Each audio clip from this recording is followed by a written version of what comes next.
Welcome to Pure Hustle Podcast. I'm Mike. And this is Orlando, and we're on episode 510. Yes, 510. And we got an update episode here, which, to be honest, these are the best episodes. We love our update episodes. I mean, some of the themed episodes can be really fun and exciting because we're, maybe doing some video reviews or talking about a spicy topic or something. But the update, like, this is the flagship episode of our podcast. Like, this is what we love doing. We love talking about reselling, what we're doing reselling wise. And now we also include our Discord dialogue segment, which is fantastic because we bring in Tim the Slim. He brings in insights and content from the Discord. And so we know everybody is starting to love this segment. And we also have, of course, the spicy bolos, the things you should be on the lookout for. So if you're new to Pure Hustle Podcast, you picked a great episode. And if you've been listening for a long time, I don't have to sell you on the updates because these are the golden episodes. Orlando, how you doing, my friend?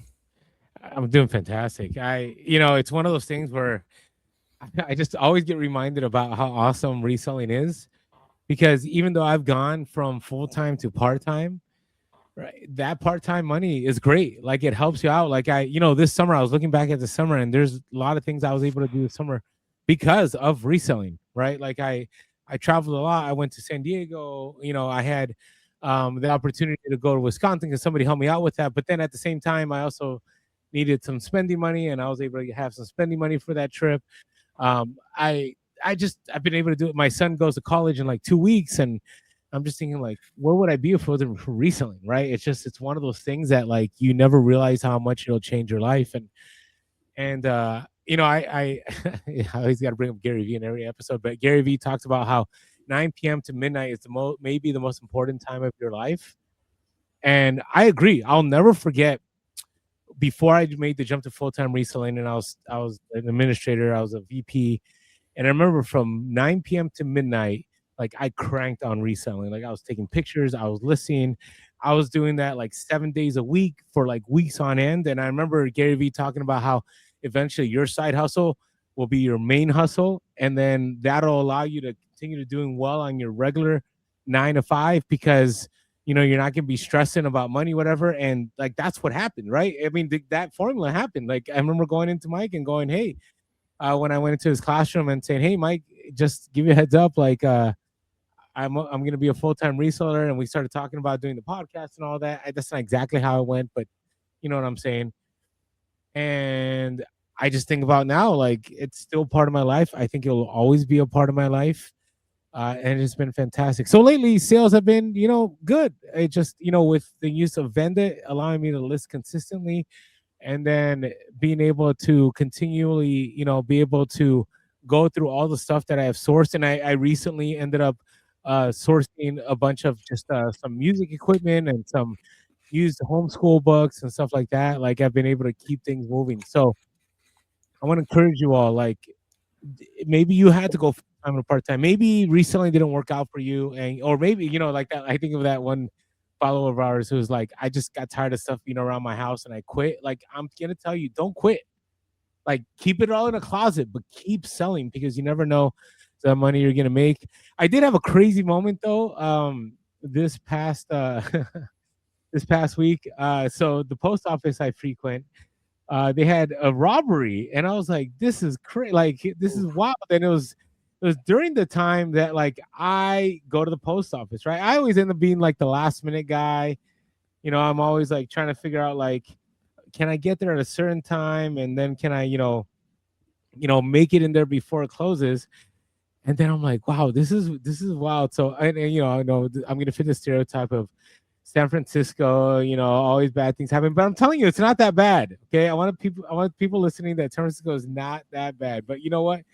This is not going to help the story. But I'll just read part of it. I thought it was kind of crazy.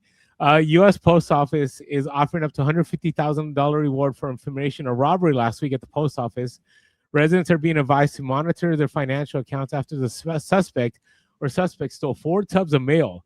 The robbery occurred on Thursday between 4:55 p.m. and 5:10 p.m., right? That's like right before it closes, right? That's when I run in, and what they do is the sliding doors are like almost closed. Luckily, I've lost some weight, so I'm able to like slide through and like drop off my packages and slide back out.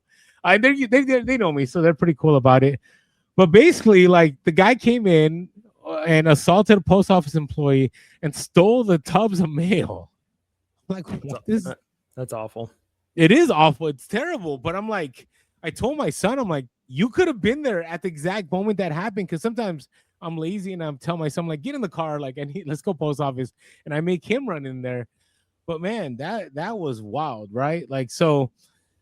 Anyways, hopefully they catch this guy. It seems like a strange place. I mean, you know, there's porch pirates. There's people hoping to get, you know, something good out in an Amazon box. And like you said, there's that idea of like, hey, somebody could be trying to steal identities. It seems like it'd be easier to just go around a neighborhood and like open up mailboxes and take out mail, because it's like, what are you hoping to get? Like there might be a handful of birthday and Christmas not Christmas cards, but like birthday cards or something where there's some money in there. But it just seems like an odd place to rob. So yeah, I feel really bad for the postal worker who was assaulted. I know the people there. I know who it was. Like, yeah, that's I mean, terrible. that's scary. It's traumatizing, right? Yeah, so, but that's scary. I think it's somebody that somebody knew. Like they knew what was in those packages, right? Because why would you? You know what I mean? Like, I mean, they could have like picked up a bunch of like fingerlings, right? Like who like. They had to know that there was something valuable there, right? Yeah, so. It's either that makes most sense to me. It's either one, it's somebody who is they need some extra help because that's not a logical thing to do unless there's a reason, right? So either you know they need some help, or yeah, it could be like because I think it was Mitch Hedberg. I don't, you know, I hate doing a joke like this because you know whatever, but he's a pretty funny comedian. Well, no, we've already. I mean, it was a terrible thing. So yeah, so no, but I mean, light of it. But one thing Mitch Hedberg said in a comedy special one time, he says, "I love my mailman because he's a drug dealer and he doesn't even know it." And I think you've got to imagine that there are probably some people who are shipping stuff through. And yeah, because Orlando, you're one of the most like you're cautious of like people knowing where you keep your inventory and all that stuff. 100%, yeah. But you know, like if there's some people doing some black market stuff, they usually aren't working alone. And so yeah, if there's a disgruntled person who knows that there's some shady, very expensive stuff going through the mail, and when it's being dropped off, and it's like I got to get my hands on those. And yeah, it's just thank God nobody. I mean, I hope the person wasn't seriously hurt. It sounds like it was not, you know, like a life threatening thing, but it's just scary. It's scary.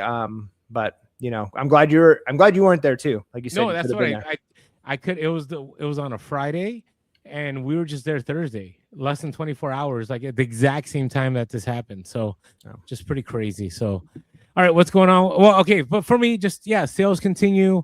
It's just my top rated seller status is back. Things are good. I'm just just nothing special, but I just wanted to share that with you guys. How about you, Mike? How are things? Yeah, I mean, things are going good. School started back up. We had our in-service days this last week. And so I mentioned on the last time we did an update episode that I was looking forward to getting back into routines, because I feel like as much as it seems like great to have a summer off, it's so much harder to keep any routine. It's easier to be lazy and to slack and say, because you have so much time. I don't remember what the rule is that we read about, but like, the task is going to take up the amount of time you give it, right? So if you tell yourself you have a week to do something, you usually take a week to do it. If you tell yourself this has to be submitted by midnight tonight, you'll get it done by midnight tonight, right? Like that's just kind of how we work. The tasks expand. And so over the summer, even though I was productive in my reselling, I feel like my routines weren't as sharp as they could have been. And I'm already seeing that just even being back a week, my routines are getting much sharper. Of course, it's harder to source. I live in a new neighborhood, so the Goodwill bins are not on my way home. I got to go a little bit out of my way now to hit those, but not that far. So I could still keep some of those routines of where and how I'm sourcing. But even just the listing has been better. And I'm really excited because when we first started reselling, my wife wasn't on board. She wasn't like super excited about it. She's like, sure, you can do this thing, whatever. And we had that one box or tote in the garage. And then as she started seeing it be successful, she became not only my number one supporter, but like a huge like part of the business that we were running. Like she's doing a lot of the shipping. She would do some sourcing. She was great at taking pictures. She did a lot of the reselling with me. Well, in that time frame, we've had 3 kids, and life gets a little bit harder with little kids. And any of our listeners out there who've had kids, they know like you go through a season where it's just a little harder. So she's been less involved in the reselling business for the last several years because she's got 3 young kids at home, and our youngest is now finally getting to the point where he's sleeping through the night consistently.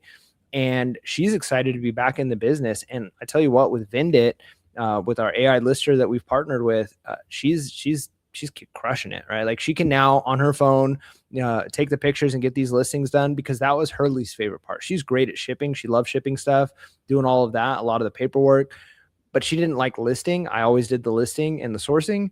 But now I can be at work as long as I'm sourcing the stuff. She's getting it listed, and she's like, "This is easy. It just takes a few minutes." So I'm excited to have my wife back in the mix on the reselling. No, very nice. Right? Yeah, I still think it's crazy that when we started the podcast, you only had 1 child. Yep. That's what I'm saying. Like, we have been a decade. Not I've yet, brought, but we're getting there. I've brought life into this world. It's fantastic. Yes, it is fantastic. So, yeah, but we're gonna do real quick. I just wanted to touch base on one reseller topic, and then we're gonna go to our Discord dialogue. But I don't know. Did you see what happened in Waukesha, like in Wisconsin, with the Nintendo games? I don't think so. So I'm doing the reseller topic now because we planned for a longer than usual Discord dialogue, because we got some great stuff there with Tim coming up here soon. But this again, okay, Tim's story later on that he's gonna share is gonna inspire many, but this was rare. Like, this is crazy. So, I always tell people, like, I remember the other day I was in Wisconsin, not the other day, like a month ago, I was in Wisconsin, and I was telling people, like, I guarantee there are millions of dollars in people's barns that we have not sourced. I guarantee it, right? So the story popped up today. This is from Fox 6 Milwaukee. It says, a collection of rare, untouched Super Mario game cartridges were found in Waukesha. Jason Ganos with Nintendo Wire joined the Wisconsin Live Desk to discuss a once-in-a-lifetime find. Very big deal. What they're saying, Ganos said he's been collecting for about 20 years and thought he's seen it all. A friend of his owns a store called One Stop Wonders in downtown Waukesha and asked Ganos for help selling some things he'd accumulated over the years. Inside a strange box in a storage unit, Ganos said they found 97 Super Mario Brothers Duck Hunt cartridges that had been purchased years earlier and forgotten about. Ganos said in the early 1990s, Nintendo wanted the cartridges destroyed, so the company sent a box of 100 cartridges to be scrapped for precious metal in Wisconsin. Instead, for whatever reason, they ended up in his friend's hands. The store planned to sell the games for $10 or $15 each because they had pretty much common face. But because of brand new uncirculated condition, Ganos started to research what they found. He posted about the games and got a universal response that they had something unique on their hands. So I'm going to fast forward a little bit. In the end, they're saying that they can get $10 to $15 million at auction for these games. Crazy. That's I'm wild. telling you, there's still treasure out there like this. I mean, you never know, right? I remember my Craigslist free that somebody was giving away some Nintendo stuff, and I ended up with like full case, full box, full manual of Legend of Zelda, of Kid Icarus, Super Mario 2. Like, I still have that stuff. Like, I kept it because I'm like, I'm keeping this. Like, one day I'll get it graded, but like, you just never know, you'll pick up. I thought that was a pretty awesome story. All right. Hey, before we go into our extended Discord dialogue today, I want to share about Vendit. You're going to hear us talking about a lot, but I will tell you this has been a major game changer. Vendit is an AI lister, and they have an exclusive deal with us that if you sign up, use our promo Pure Hustle, you'll get 1 free month, which is up to 450 free listings. That's an $84.99 value. Again, use our code Pure Hustle. Vendit. Okay, go to the link below. Check it out in the App Store. I'm telling you, it will change your reselling game. Somebody actually emailed us, one of our listeners, Kevin, also known as Big Daddy Flipping on eBay, said, here, I'll read a portion of his email, said, thank you for the outstanding podcast. Did you guys do this consistently? I've learned so much. You both seem like the kind to just like hang out. Specifically, thank you for putting me on to Vendit. I've tried a few AI listers and hated them and never gave them a shot until this one. I only tried it because I trust you guys. I just got through listing over 150 pairs of shoes in 2 weeks, which normally would have taken me at least 3 months. So today I have 150 listings. I have the 450 listings for the month. So obviously Kevin here has some more room to be able to list more, but I just want to thank Kevin for sharing that with us. Let us know in the comments. Have you used Vendit? I mean, and that was 150 shoes. And the time it took him, right? He was saying it didn't take him, the 3 months. It took him 2 weeks. And part of it was probably having to clean, having to take pictures. I'm pretty sure that Vendit listing probably just took him maybe a few hours to crank through those. So if you haven't checked out Vendit, check out Vendit. It will change your reselling life. Use our code Pure Hustle. Get that free month. Yeah. All right, we're gonna head on over now to our Discord dialogue. We got some great topics to talk about, so let's move on over and hear what Tim the Slim has to say. Discord dialogue. It is time for the Discord dialogue.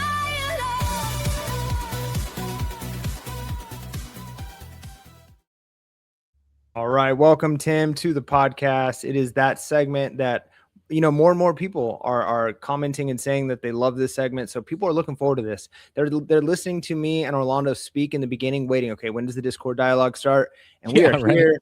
So Tim, how are you doing? And what do you got for us this week? Oh, you are too kind. We have a lot of fun stuff always going on in the Discord, and so I got a few things for us today. The first one, removing negative feedback. So Salad Sauce put in a channel. I know eBay's for business on Facebook is gone, and this used to be the best place to have negative feedback or any issue dealt with. Anyone find the new secret sweet place to get things done or negatives removed? And so, what is the protocol? What are you guys doing to get negative feedback off the account? So I don't know if everybody's gonna like what I'm gonna say, but to me, I sometimes spend a little money. Sometimes I give up a little bit here and there just because let me I just how I always try to like go crazy so people pay attention, but that's just my speaking form. But listen, if a negative feedback is going to cost you hundreds of $1,000s, just refunding somebody even though they don't deserve it and saying, hey, listen, my business is very important to me, I'm a small business, I know you left me feedback, but as much as I'm sorry about what happened, I also want to make things right with you. Like, I'm willing to offer you a full refund or a partial refund, whatever.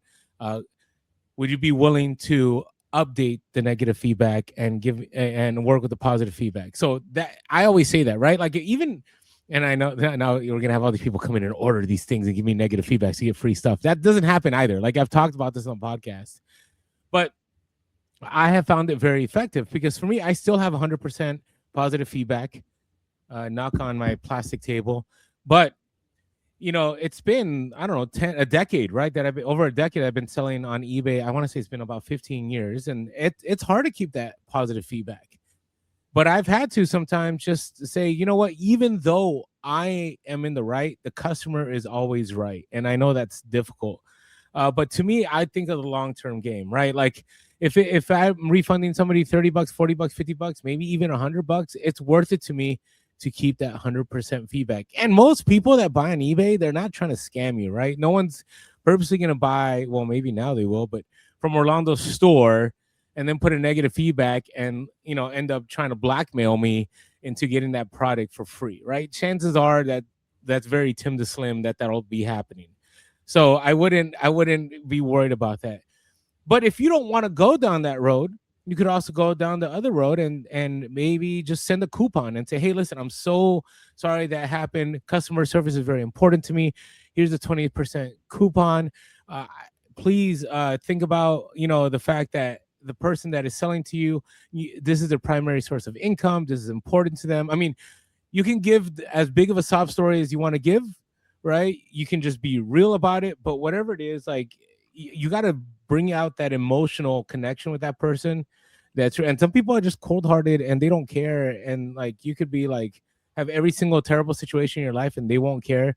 But I have found most people on eBay are reasonable. I've had multiple negative feedbacks removed.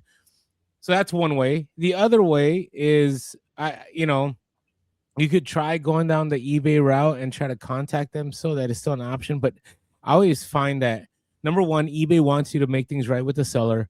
And number two, I would do everything I could to make that seller update it. But the last thing I'll say, and then I know Mike has plenty to say here, or maybe a few things to say. I would preemptively do everything I can to make sure I don't get that negative feedback, right? Make sure you're double checking your description, make sure you're taking good pictures, make sure you're not giving anyone any excuse to be able to give you negative feedback, make sure you're shipping early, all those things. All right, Mike, I've said plenty. Yeah, no, I think that's what you said is pretty well, pretty close to what I would say too. I've had the most effective has been asking the customer to remove it and revise it. You can request that revision, and of course, requesting a revision after you've been going back and forth with the customer and being snarky back with them is just not going to work. So you got to keep your head above, the drama, and just be a professional, act like it's a business. We all kind of laugh at the memes on social media when they're usually fake accounts, but like when Wendy's or some other restaurant makes a snarky comment back to a customer on Instagram or Facebook or something. But the reality is most businesses, they don't act that way. Most businesses, they're going to act in a way that is very professional because they're a business. And when you are a store like ours and you've got an eBay business, you can't think about it as, hey, they're attacking Mike, the person, they're attacking Mike's business. So I need to treat my business like a business. And so when you have those positive interactions, even with a disgruntled, very upset, very angry customer, you're more likely to get them to make the revision, especially after they've cooled off for a day or two, if you've done everything you can to make it right. And the other thing is, a lot of times, if it is a negative feedback I get, it is not because I did something wrong with the description or the picture. It's usually shipping related.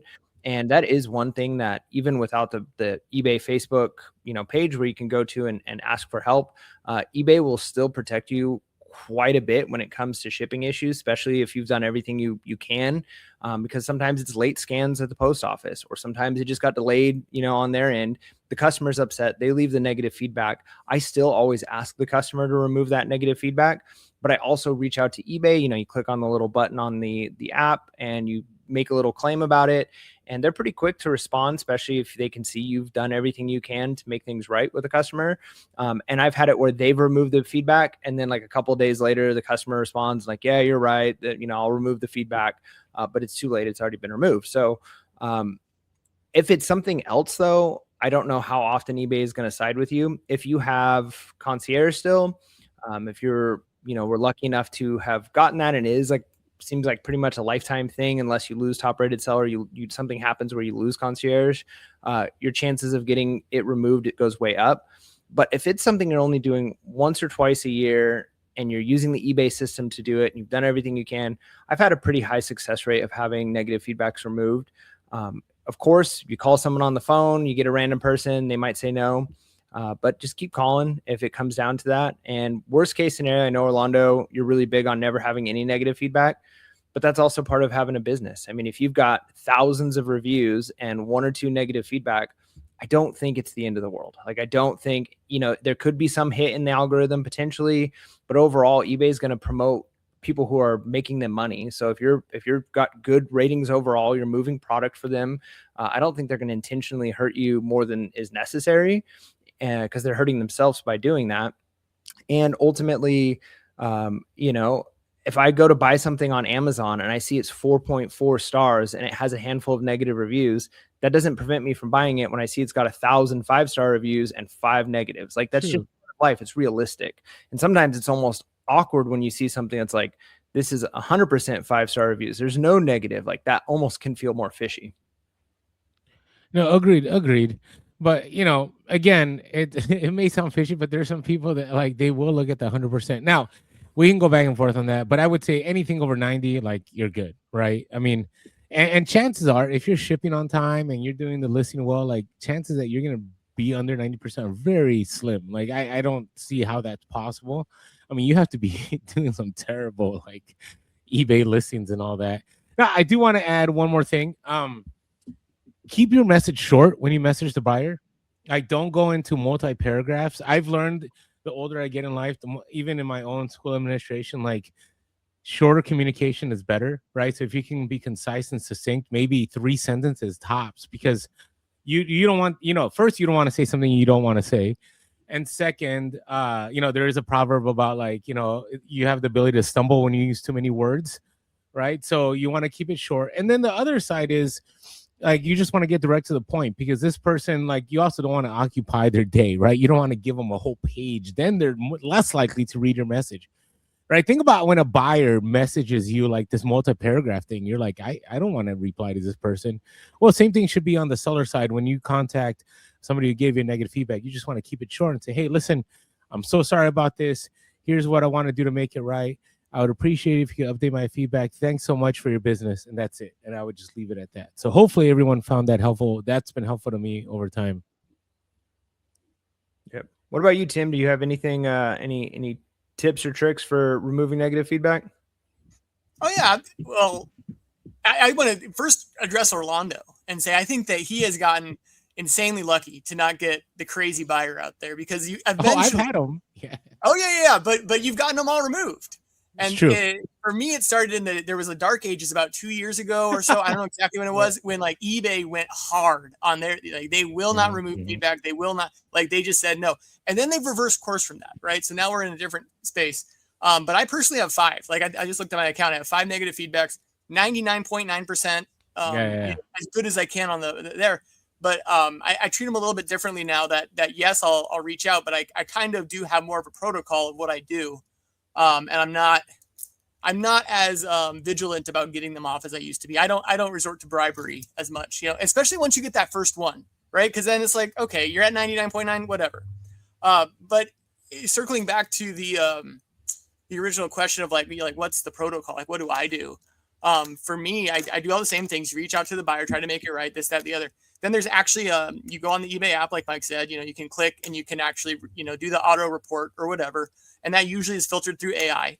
And then after you've done that step, and that usually gets denied because of whatever, then what I do is I pull up the eBay feedback policy page, and there's like 5 or 6 different points with a lot of different sub points. And so just to read off a few, they will remove feedback for harmful, inappropriate, or irrelevant comments or images, extortion, manipulation, buyer-related transaction issues, item delivery issues, return issues, and there's sub points to all of these. And once I figure out what is kind of mine, that, okay, this feedback obviously violates this policy, then what I'm doing is I'm having eBay call me. You can get to the eBay, have them call you, get them on the phone, and then you talk to the person, and you just, you're polite and you're cordial, and you say, hey, I saw this feedback. I tried the automatic removal. It didn't go through, but this violates the policy of XYZ, and you read it verbatim to them. How could you guys help me out today? And usually, I mean, I'm saying 9 out of 10 times, like, that's working for me to get those removed, except for in those dark ages. So that's the process that I personally use, and I found a lot of success with that. Yeah, that's fantastic. Gold. It's good. What I appreciate is we all have like a little bit of different perspectives, right? So hopefully listeners will be like, all right, you know what? I'm gonna do what Tim does. I'm gonna do what Mike does. I'm gonna do what Orlando does, or maybe you pick all 3, right? There is no one-way solution. That's kind of what I enjoy about like reselling. Like, there's not one way even to deal with negative feedback. So hopefully people glean some information from all that. And the one thing that we all do agree on is customer comes first. You want to first try to get that. So start there. Agreed. All right, so going on to the next thing, let's talk about kind of talk about scams, but really, how is reselling perceived? So this, I started thinking about this in our Discord. Someone recently fell victim to a scam. Usually, a lot of people who are reselling, they're doing it as a side hustle, maybe a little bit of extra income. They're looking for a way to get money. We know reselling is not get rich quick; it's get rich slowly with a lot of work. But I think it can attract the same type of things, when you're looking in feeds. And this person got hacked, put some photos about a cryptocurrency, casinos, things like that. Well, anyway, it got me thinking about reselling and how people, when they get that on their feed and they hear like, oh, you can make money doing this, that, and the other. So do you think that reselling sounds like a scam to the average person scrolling through their feeds that's maybe looking for a better way to better their life?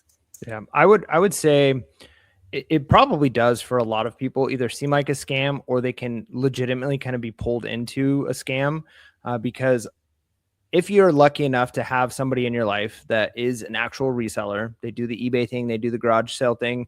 I mean, we all know people are interested. They'll ask questions, and they quickly realize like, wow, you're doing real work here.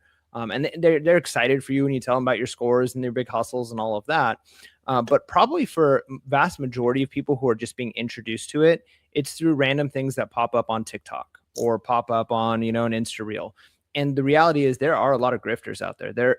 We at Pure Hustle Podcast and I would say most legitimate resellers kind of hold to that idea of like, look, this is not a get rich quick scheme. This is not something you're just going to be able to, start tomorrow and you're driving the Lambo. I mean, we make fun of those types of accounts mercilessly because it really, the people who are pushing that they're preying on people who are desperate. They need money. They need to get things. And so I would say it probably does seem like a scam to some people because their first interaction with it is some 18 or 19-year-old kid on TikTok talking about, they're sitting in a room full of shoes or a room full of something. And they're like, buy my course and I'm going to show you how you're going to be the next person making millions. And and they show their Amazon total or they show an eBay total and they're trying to sell a course or they're trying to sell something like that or join my group. And I think that there is an element where a lot of people are being exposed to that. However, like you mentioned right off the bat, like real reselling is not that, right? It's not a scam. It's not a lot of those things where you see those grifters in. There is no legitimate side to those businesses. It's pretty much is just a scam. Whether it's an MLM of some kind or it's some other like thing where it's just pulling people in, or really just like some kind of crypto rug pull or things like that. There really isn't like a positive side to those things. Whereas reselling is just a job, it's a job like anything else. And it offers a lot of freedom and opportunities and things that are enticing to a lot of people. And I think that's one of the reasons why we started Pure Hustle Podcast is we wanted to, from the very beginning. I mean, when we started, whatever it was, 7-8 years ago, I had never really sold anything on eBay, maybe like one or two random things here or there. And so the whole podcast started with Orlando teaching me how to resell and trying to show that to other people. Like here's the thing you can actually do. And our content has always been free. And I think a lot of people they do have like red flags pop up as soon as somebody says, hey, look at how much money you can make. All you have to do is send me $49 or buy this course and then you'll be just like me. So I do think there are people who see it as a scam, but I do think that unlike a lot of other scams, there's at least a legitimate side to what we're doing. And so a lot of people do see the light. And I don't think most people who actually do any research in reselling think that we are scam artists as resellers. Yeah, I agree. I would say 10 years ago, people would have this kind of view of like scammers, right? But I would say now it's not the case anymore. Like it's so mainstream, right? Reselling right now, like it really is crazy. Like I would say whenever I meet people, like one of the questions I may ask, like after I know them for a little while, is like, hey, do you thrift, right? Or do you resell? Like I find that I don't know, I'm giving some anecdotal numbers. There's probably no data to back up what I'm saying, but I find that like 1 in 5 people that I run into like either resells or they know somebody that resells, or they're like, oh yeah, my grandpa or my uncle or, my brother or my sister. Like, and again, it's not scammy. I mean, I would say drop shipping is still scammy. Even if people still drop ship, I don't know. But, I think that, but I don't know, man. I think we're past that now. I think the world has changed so drastically, especially because of social media and the discussion about thrifting and reselling, that people don't see it now. Do people have a hard time believing that it's a viable way to make money? Yes, I would say that. Like if I were to talk about me being a full-time reseller or you, Tim, being a full-time reseller, like most people be like, there's no way. Like, yeah, it'd be cool to have that nice flip, whatever. But to be able to like pay my rent and pay my electricity and be able to pay my car and it's funny. I was talking to somebody the other day how right now things are interesting for me because I have a college bill that I'm trying to take care of, help my son out, and I'm living in San Francisco, probably one of the most expensive places on earth, and it's not easy right now because I'm on a fixed income. Like luckily, I still have reselling part-time that allows me to like take care of certain things, but like when it comes down to it, like my primary calling is in education, and so there are some days where like I just can't do any eBay like I do. Luckily, because of Vendit, I'm able to list still like consistently, but I would say most of the time, like my attention is towards the school. I would say 99.99% of my time, and that's where it should be, right? But I have that fixed W-2 income, right? But if you were to tell someone like, hey, reselling allows you basically, and I don't want to say unlimited money supply, but the more you put into it, you can get more out of it. Now, the question is, you gotta always be real. People, like, just because you work twice as hard doesn't mean you're gonna make twice the money, right? You may work twice as hard and your income might only go up 10%, right? But you do have the ability to scale. And I think that's where people go, nah, that's a scam, right? That's why I think Mike and I from the beginning have always said we're not gurus, because I can tell you, I don't know really outside of tech and maybe a handful of people that have reached a 7-figure level at reselling. I would say most people, when they peak at maybe like 6 figures, and they go like into the $250,000 range, maybe a little bit higher than that. But I can't tell you I know anybody. I mean, there's some other people I do know. I know like a handful of people that have become millionaires from reselling, but it's always been reselling right? It's reselling and selling software, reselling and YouTube, reselling and something else. So that's where I think people begin to think it's scammy when people are like, hey, you can, be a millionaire. But there's not many people that say that as a reseller. But I think that's what people think, right? They go like, oh, these people are trying to flex, whatever. But, there's no resellers out there driving Lambos. Like, I don't think I've ever seen one doing that. So yeah, and honestly, reselling is one of those things that I understand why people would say, why do we have a podcast or a YouTube showing people how to do this kind of stuff? Because Orlando and I have never made it in the sense of like some YouTubers where we've talked about where they can go and drop $600 to do a garage sale buyout, and their YouTube video is going to make more money than that they make from that buyout. So anything that they sell is just, is just icing on the cake. Orlando and I, just to be frank, and we've been talked about this in the past, like that's just not the level of YouTube that we're at. So then people say like, well, why do this? And it really is to help people. But I remember as a kid watching the infomercials late at night, and it's, you could buy these properties for, pennies on the dollar. And all you have to do is buy this thing and we'll send you the list of the properties. And I used to always think, because I knew people, my dad was the kind of person who always bought into those. Like he'd always think like, okay, if I pay this money, I'm going to be able to make this. And I always tried to tell him like, but think about it. If they have a list of properties they can buy for pennies on the dollar, why would they give it to you instead of just buying those properties, right? And I think people see even what we do and think like, why are you doing that? Either one, you're killing the market, or two, you're it seems kind of scammy, because it's like you're trying. If it was so easy to resell, why are you talking about it and trying to get other people to do it instead of just going out and buying the things? And it's because the way we resell, like Orlando and I, we're not drop shippers. We're not those big Amazon. Like we go to garage sales in our local area and pick up random things. We go into thrift stores. So I'm really not creating much competition. And the people who do start to do this, like, yeah, I might flood a market that I'm in temporarily because a couple other people bought something that I mentioned as a bolo. But from our experience too, most people start reselling, they do it for a few months, and then most people back out because they realize, wow, this is actually a lot of work. Yeah, it's fun to make a little bit of money. So I think that's one of the reasons we do it. Like we want to help people, but I get why some people would see the podcasts and the YouTubes and go, what are they getting out of this? Like, why not just buy the things themselves and sell it? Move in silence, Mike. That's right. Move in silence. Move in silence. Yes. That's a good throwback. Yeah, no, I agree with what you guys are saying. I think you're completely on. And you can't, you start scrolling through social media and you see these, YouTubers and things. There's no way to do a hook for like reselling content that doesn't seem like a big scam. I just made $500 selling these dolls. It's like, I can see how people think that's a scam. And I think, Mike, you're dead on with the content creators, because that can skew it a little bit when people are, like, you can't really do that. You're just breaking even. And they probably are in some cases. But, then there's the reality of it. Once you get your first taste and you see, oh, this is an actual thing, you realize there's money here. But I think the first impression, trying to convince people this is real is tough. So it's good. Cool. All right. Anything else on that? Or should we go to the next one? Okay. But real quick, we were talking about on the Discord about how, you have your big thing we're going to talk about later, but like, yeah. And then you had that room full of dolls, right? Right. And if you were to tell that story, people would be like, yeah, that's just you. Like, you got lucky, right? Like, later I'm going to share about like how somebody found a box of old Nintendo games that are going to go for millions, right? But I would say maybe not everybody on the Discord, but I would say the majority of people on the Discord have that story, right? And that's where I think people struggle is like, hey, how come it never happens to me? And I want to encourage people that it's just being consistent, just getting out there. As long as you're out there, like, you can make it happen. All right, that's all I got for you. All right, next one.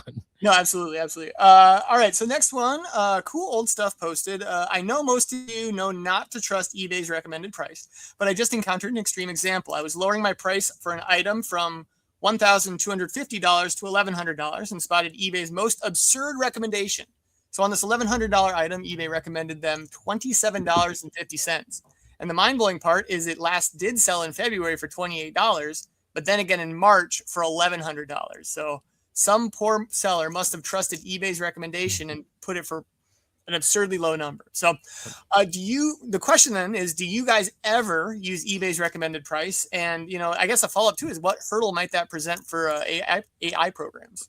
I think it's a good metric that you can use for gathering information, right? Because one of two things happens. Like, if it's just a regular book, let's say I bought a book, the edition, the condition, the year it was published, all of that is very clearly in there, and there's hundreds of them listed, and this is the going price. To be honest, if it gives me a price, that gives me an idea that, like, hey, this is what this one goes for. Now, if I have the first edition book, or I have a signed edition or something else, that recommended price, I'm going to stay very, very far away from, right? Because it's going to be so far off. It's not, it doesn't know, but it gives me an idea of, like, hey, what are these other ones going for? But I will say, if in a situation like that where you don't have something that unique, or, hey, why would eBay be saying $28 when this could sell for $1,100?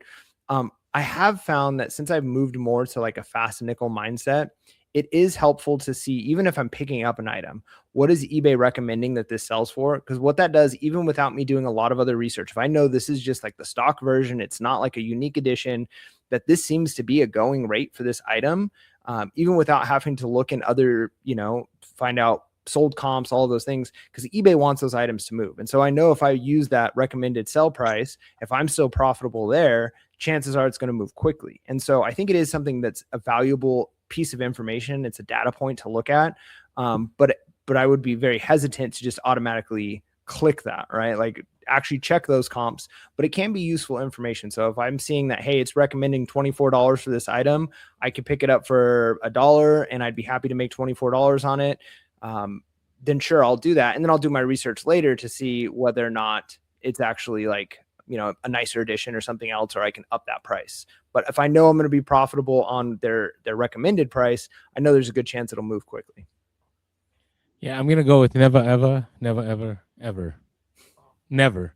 Like, absolutely not. Like, for me, like, I have had no, like, it's crazy. I mean, and I like the second part of your question, though. Like, will that affect the AI stuff, right? Because, I mean, there's conspiracy. Like, what if eBay is like, hey, we're going to give preference to people that follow our suggested price, right? What if they end up higher in the search because they do what we want them to, right? And now, because of AI, and AI is able to, it's exponentially getting better and better and better and better. I mean, things I was doing like 6 months ago, like I couldn't do like what I'm doing now. Like, I don't know, did that wrong? Anyways, I'm doing things now that I couldn't do 6 months ago with AI, right? And I think that's the same thing with like what eBay is gonna start pushing out with eBay and so on. So I would say always look at the sold. Always look at the sold. Always take a look at, sell through rate. Always take a look at, at what time did they get the highest price. Like, I remember the other day, a friend of mine picked up some blow molds, some Christmas blow molds that go for good money. And I remember like the first one sold for like $140 on the sold, right? And then there's a 50, a 40, a 50, a 50, a 40. But then when I was looking at the history of it, like, those do sell for over $100. The only problem is maybe people are going like with the suggested price or whatever it is, but people then just started just like listing eBay suggested price, and maybe that drove the whole market down, right? That's my thoughts, because I mean, when I was looking at like the overall 3-year history, like, these do sell for good money. And so I don't know, you just got to be careful with it. I keep, but the hard part with that though is if your competitors are using the suggested sell price and you're selling for what you're like, no, I know, like, this has sold for this in the past, you're basically committing to holding on to that item longer. No, I know, but and that that's could why be you got to worth look at it, but- sell-through rate. Right. But that's why I would say look at sell-through rate, right? If it's selling pretty quick, like maybe you'll have to wait a little bit longer to get that price, but you should be able to get that price if that's been where it's at. So I don't know, but I would I would not trust eBay. Now I will tell you, it is getting better. Like I think about our friends Vendit, like they now have a suggested price, and it's been pretty on point. When I've gone on there to try to sell, I just sold something that I just listed like I think yesterday, and I actually used their suggested price, and I look at sold, and it was comparable to what it was selling. I'm like, all right, good. Anyways, I know I keep plugging that, but yeah, I mean, I would not trust eBay. That's my final synopsis there. Yeah, sounds good. I'm kind of in the same boat of I never go off that suggested price. And I think if you're using an AI lister, like Vendit or whatever, then and it's bread and butter that you already know the pricing on, like this usually goes $30 to $50, whatever. That's one thing. But I think that in cases, especially like Cool Old Stuff said, you see that all the time, where it could be the nuance is hard for eBay suggested price. All right, we got one more here. Wow. Okay. Oh, this is kind of just a fun one. So we got AKA2KA is our resident postal worker in the Discord, so he gives us the inside scoop, and he gave us the inside scoop on a nice package he found. And he said, if this isn't the best advertisement for Ziploc bags, then I'm not sure what is. It went all the way from Texas to Minnesota, no extra tape or anything. And all it is Crazy. is a picture of the Ziploc bag, clear Ziploc bag with like a shirt in it or pants or something, just the label slapped on there. And it made it all the way. And so you got to just remember, there's sellers out there. We got all sorts. But I have a question. I guess I didn't prep you for this one, but what's the worst packing job that you've ever received from an eBay seller? Worst packing. I would say not the worst, but I have major ethical issues, and I get these all the time. Like people will take the padded priority, and that is their bubble wrap, right? Like I've had full items, like large items, like bubble wrapped with padded priority, and I'm like, I don't know what I feel about this. Or people like they don't want to get boxes, so they can use post office priority boxes, and then they'll wrap them in paper, right? And it's like, come on, like that's not okay. Like I do struggle with. I would say that's been the worst. I mean, the worst I've seen is I joke about the Hot Pocket boxes, right? Like people, I don't know if it's wrong, but like, it's sending a video giving a Hot Pocket box wrong. I don't think it's wrong. It just doesn't look right. Like, it's like when people use Pampers boxes. Like, I don't know if I feel. I mean, Pampers box is different than Hot Pockets, right? Because there's nothing bad about the box itself, right? It's just design, or I don't know. It's interesting. But I'm looking up, the whole thing about. I'm interested about the Ziploc bag. And I'm like, hey, like, does the post office require you to cover up things, right? No, you can ship any. I mean, things may have changed, but I remember there was a whole video that was on years ago. Or I think maybe it was in before YouTube, and it was like a blog post. But people wanted to see what they could get through the post office, and it was like a balloon with a stamp on it with the address, and then like a brick with just like the handwritten address, and then like enough stamps to pay for it. Well, I know like tires you can ship like that, like you as just long as it label on the tire. As long as it has where it's going, the return address, and paid postage, they'll pretty much ship it, right? Like there's very few exceptions of what they'll ship. I mean, they will take obviously Ziploc bag as the container. And to be honest, even Amazon, like when you buy stuff on Amazon, it's often a suggestion now, if you want to help save the environment, you can ship this item in its packaging from its manufacturer as opposed to boxed in an Amazon box. And you can get things where it's, the clothing or whatever in the original packaging, just with the label on it. And so that is something that even Amazon is doing. So I would say it is funny that it's a Ziploc bag, because it's like, honestly, Ziploc bags are probably more expensive than just buying poly bags. But if that's all you have, if you're like, hey, I sold one thing on eBay and I've never sold something before, I've got to get this in a bag. I don't want to go buy 100 poly bags. I'm just going to throw this in a Ziploc bag. I mean, technically it'll work. I mean, I would say I'd worry about it opening, maybe tape that Ziploc bag down.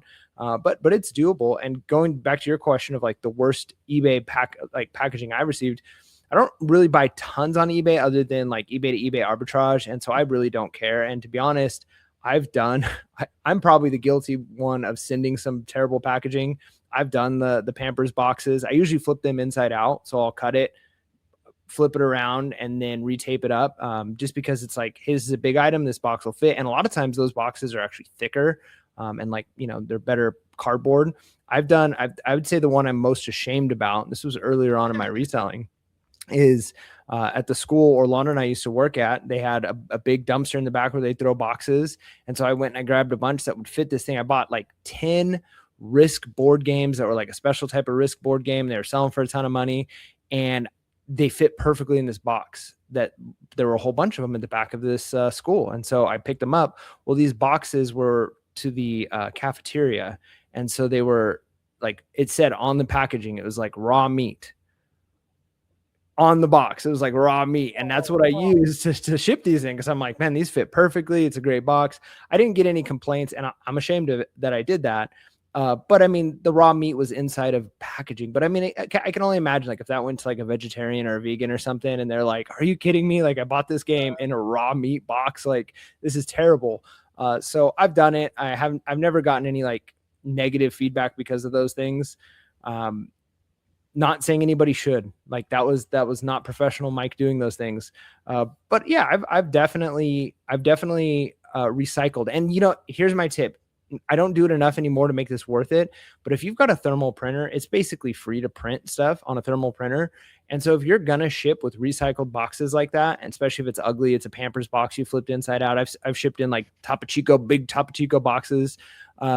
Stick a thing on there that says like, this is recycled box. Like, thank you for helping me use recycled boxes in my business, blah, blah, blah. You could print those out for free basically on a thermal printer and slap them on. Who's going to complain then? Like, really, you're going to get a negative feedback and say just virtue signal right off the bat. That's what I'm saying. Making the planet a better place. Yes. Thank you for, your order has helped to save the environment. So look, I'm not going to shame anybody who ships in unusual ways. I mean, we've all Frankenboxed some weird things, and so not all of our packaging looks beautiful. But yeah, I would say for this person selling with a Ziploc bag, or they're not selling, it was probably like a grandma or something sending something in a Ziploc bag. But poly bags are cheap, just get some poly bags. Okay, that's a fun topic though. Orlando, what is your most shameful packing job? Oh, my most shameful. I've shared this one on the podcast, but it's my first breaking item that broke. Like, it was a golf lamp. I'll never forget. Like, it sold for like $100 or something. It was like, I think my 5th sale on like eBay when I was beginning to be a full-time reseller. And I'll never forget, like, I just bought a box and I kind of did one wrap of bubble wrap. And this was like a ceramic, like, golf lamp, right? So I just did one layer of bubble wrap. And then I threw in some popcorn, but I didn't even fill it up. I just threw in like a quarter of the box. And so it literally was probably shaking the entire time. And I just taped it shut. I thought I did a great job. Like, I don't even know what I was thinking, dude. Like, it was like the worst. And popcorn? I'll never forget. Literal popcorn? No. Popcorn peanuts. Sorry. Oh, okay. No. Okay, that would have been even worse. Like literal popcorn. My lamp smells like butter. Like theater butter. This is ridiculous. That would have been no. It wasn't that bad. It was a poppy, whatever, the peanuts. Okay. And then I'll never forget the pictures I got from the. It's like, hey man, like, this didn't make it through the shipping, and it was shattered, like completely shattered into like 1,000 pieces, and I had to like refund them and everything. And this was before, like, there's a lot of resellers on YouTube talking about shipping. Like, you kind of just learned the hard way. I mean, I want to say this was like back in, I wasn't even full time. Maybe I wasn't full time. It was like 2 or 3 years before I went full time. It was like 2012, 2013. It was like, I don't even know what I was thinking. Like, I what was crossing my mind that they just, like, these guys just carefully, like, make sure every package, like, you know how it is. Like, you got to pack things in a way that if they're going to, like, play football with it and, like, spike it, like, it's going to be okay. Right. Yeah. So Yeah, I'll never forget. I'll never forget seeing an eBay store where their description, and it was for all their items, was like, "This item is in good condition," and see pictures, all this stuff. And they said, "However, this will ship through USPS, so be prepared for the package to arrive as if it's been backed up by a truck, stepped on, spit," and it has like a whole list of like things. And I thought that was clever of like adding some humor. So if something does come messed up from the post office, it's like, knew it, it's post office. But yeah, you want to do your due diligence and as best you can, especially again, I think the more niche down you are, you can have more professional packaging because you're selling the exact same types of items. You're going to have very, maybe even branded, packaging and poly mailers and stickers and all of that. But when you're an everything seller, I mean, just looking at what you've got in the back of your place right there, Tim, it's like, you can't just have one size box that fits all that stuff. It's like every item is going to be a random box. And sometimes you pick something up, you don't have a box for it, and you're Frankenboxing it. And that, I think most buyers are okay with that because they know they're not buying from Amazon. They know they're not buying from Walmart. They're buying from a person who's selling them this item. And so I think most people are fine with it. But yeah, you want to avoid the raw meat packages and the broken items if you can. All right. Now, Absolutely. Tim, Well, before we before we close, like, I'm sure you're excited about this. I'm sure you want to tell us, like, I was waiting to the end of Discord dialogue, but Tim are you willing to share the news, or do we have to wait a little bit? I'm willing to share. We're out now. It's out of the warehouse, so we can share. All right, tell us the story, Tim. This has become the Pure Hustle podcast and Tim the Slim episode today. Tim, tell us what's going on. Well, so I put it in the Discord. It's in the Hustle of the Week, and I'll share it now publicly because I wanted to wait till it was out of my hands because I do have some people that I know that have creeped this or something locally, and I just, for whatever reason, I just wanted to keep this under wraps until it's out and we're good to go. Anyway, I just sent some books to Sotheby's, so this is the first time that I've ever sent something to an auction house that's high end. I got bids on these from Christie's, Sotheby's, and Heritage, and kind of throwing back to recommended price. Heritage actually auto declined it. Christie's, I'm pretty sure auto declined it, and then they gave me a quote once I poked them, and Sotheby's actually took it. So what they are is it is a signed 3-volume set of the Feynman Lectures by Richard Feynman, and he was known for not signing books. So if you don't know who he is I didn't know who he was, but I've sold his books before. He is a Nobel Peace Prize winning astrophysicist who worked on the Manhattan Project. So these signatures would be akin to finding signatures from like Albert Einstein or something like that. Like Oppenheimer or something. Yeah, it's high end stuff. And so his signatures fetch in the low thousands just for signatures. This particular set has sold twice before at auction, but there's so much nuance, so it's hard to know exactly where they land. It is the Feynman Lectures has sold twice. It went for a little over $30,000 each time.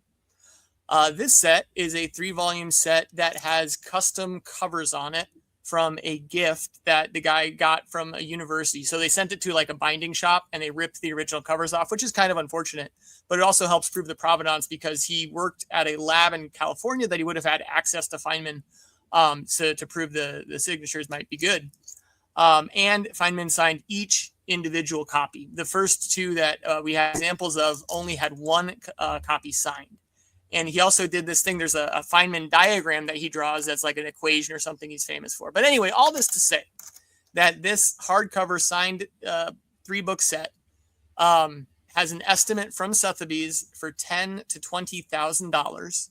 And the appraiser said that it could sell for multiples of the estimate. I did some research and well over half of Sotheby's auctions go for over the high estimate price because they want to protect their sellers and they want to have a good reputation for having high hammer prices. So we could be looking at around $30,000 on these, and I guess the low, like the dream pie in the sky would be like low 6 figures, but I don't see that happening. It just depends on who shows up and what we get.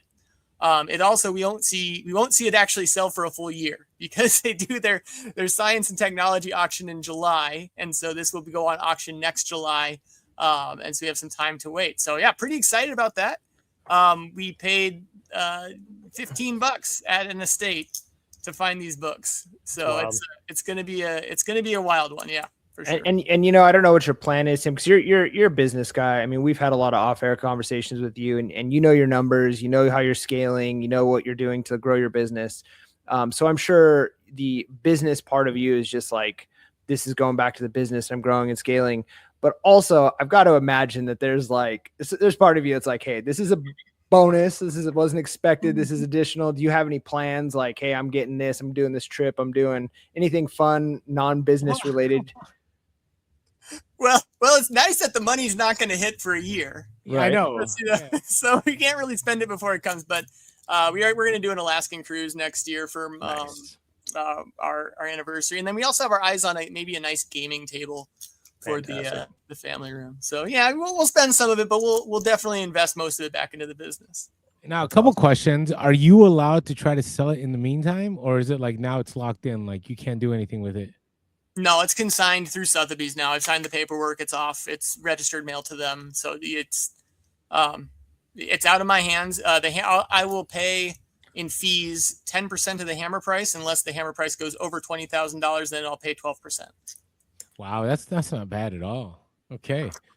Well, man, I'm excited for you. Again, this is one of those things where I tell people like it could be you at any moment in time, right? So let's say you get 50,000, right? Let's say I'm hoping you get six figures, right? That would be fantastic, right?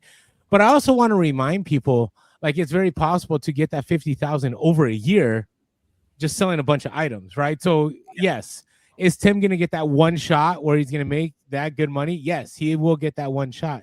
But that doesn't mean everybody else can't continue making that amount of money. It's just going to take a little bit more work. But what if you get $51,000 fines, right? Then you get $50,000. Like that's very possible, right? Tim, I would say you've probably had a few $1,000 fines already in the last time since you've been full time, at least, or at least you know what I mean? Well, like you said, I mean, like this is not a business model. You don't make a business model off of finding $50,000 books in the corner of someone's estate. Correct. You make a business off of sending in boxes to Amazon where you're making $2 to $5 a book. You make a business off of selling the rare antiquarian books where you're sitting on them for a few years till the right buyer comes around. You make a business off of building relationships with the estate companies and the garage sales and that and having consistent inventory. And then every once in a while, when you're putting in the work, and you guys talk about it all the time, of that, you just, the more time you can put yourself in the right positions to have the right opportunities, they're going to come along. And then it's the knowledge and expertise where you can seize those opportunities when you see them, that will supplement what you're already doing, because I'm completely fine. Like without this, I'll be completely fine in my reselling business, but this is just a great bonus that comes every once in a blue moon. So. No, agreed. Awesome. Agreed. All right, Tim. Well, Couldn't hey, have happened to a better guy. agreed. So, Agreed. So appreciate you. Thank you, Tim, for all the questions and the insight and just feedback. What a great Discord dialogue. So Tim, till next time, look forward to catching you on this show. And man, we got to have you more and more here because you got great stories, man. I got to tell you, I missed a full-time selling life, but you never know what you'll find. So thank you, Tim. I appreciate the time. Thanks, guys. And then anybody else in the Discord, if you want to have your stuff featured here, just tag me at Tim the Slim, put it in any channel, and we'll make sure that it gets to these guys so they can talk about it. Thanks, everybody. Sounds good. See you, man. Bye. Discord dialogue. It is time for the Discord dialogue.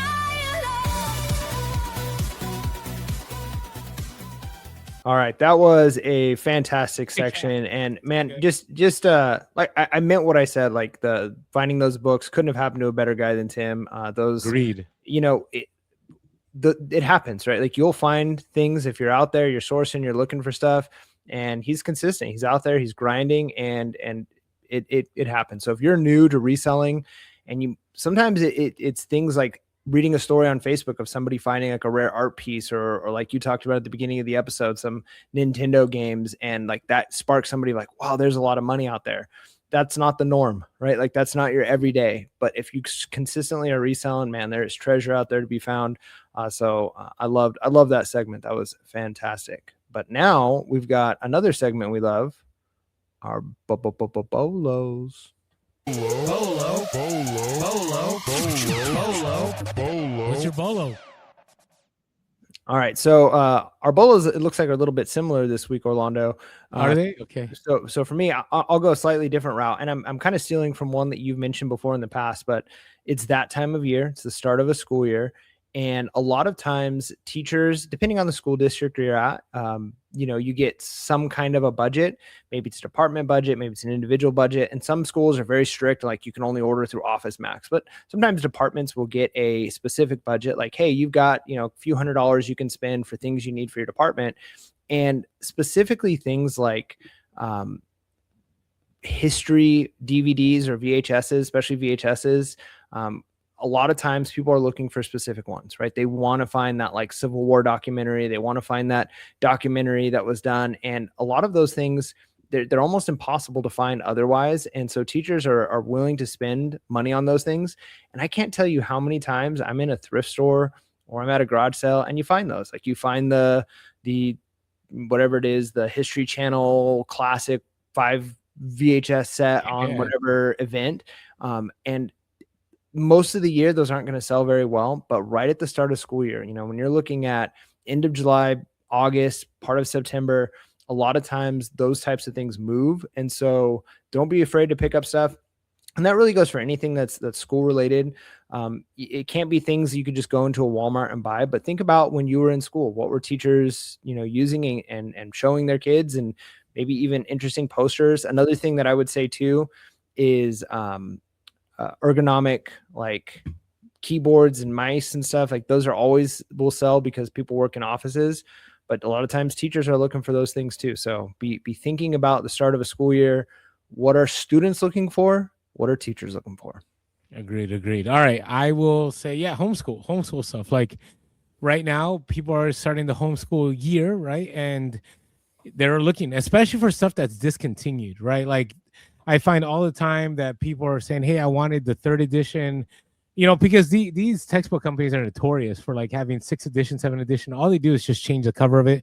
But sometimes they do change the contents and people like the older content. And so, don't go like, oh, this is an older one. Like there are people that want stuff. I mean, I have found like stuff that like from the 90s that people still want and they'll still purchase it. So keep an eye out for homeschooling items. I love it. All right. Hey, real quick, I just wanted to talk about My Reseller Genie before we end with our what are we looking forward to. If you have not checked out My Reseller Genie and you're worried about taxes, listen, My Reseller Genie is software made by resellers for resellers. And if you use our code Pure Hustle, you can get a year of that bookkeeping software, which allows you to get 2 free months. And then with our discount, you'll get another month and a half off. And so it's definitely a deal. And then you could stack it. You could buy the bookkeeping course, which is like $150, but I'm telling you, the money that you'll save, the knowledge that you'll gain is completely worth it. So check it out. Make sure that, you go to My Reseller Genie and you purchase that course, get that year, and use our code Pure Hustle. Yeah. All right, Mike, what are you looking forward to here?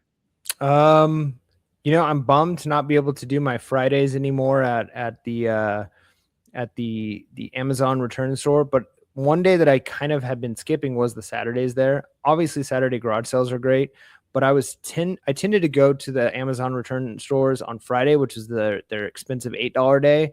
And then towards the end of the week when it was like really cheap, because sometimes you'd score on a handful of things. But honestly, the more I think back on it, like the Saturday days aren't too bad, because sure, the very expensive great stuff is gone, but it's several dollars cheaper and there's still some gold there. So I think that I'm going to be able to clean up on Saturdays. So that's going to be my backup if garage sales are ever low. What about you? What are you looking forward to?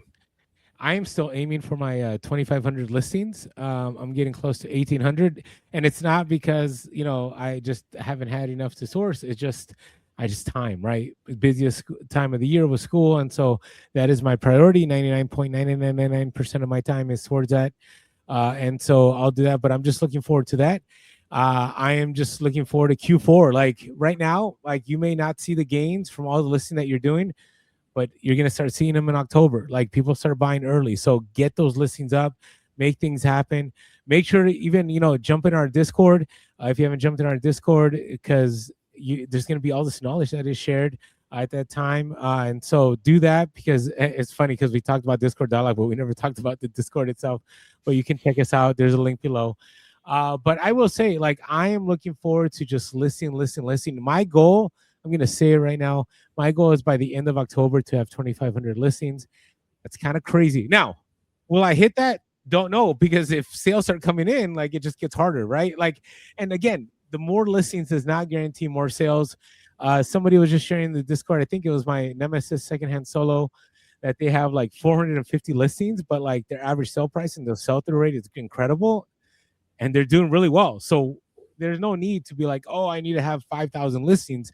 It's like, hey, do you have solid listings, right? Do you have things with great sell-through rate, have a great average selling price? That is what is important. All right, everyone. Hey, thanks for tuning into the podcast. Really appreciate. I want to thank Tim the Slim again for always bringing some great conversation to the table in our Discord dialogue. Appreciate every single one of you listening. With that being said, make sure to be real, Be relevant, and be reselling. Peace. From garage sales to thrift store aisles, we hunt for treasure, stacking them in piles.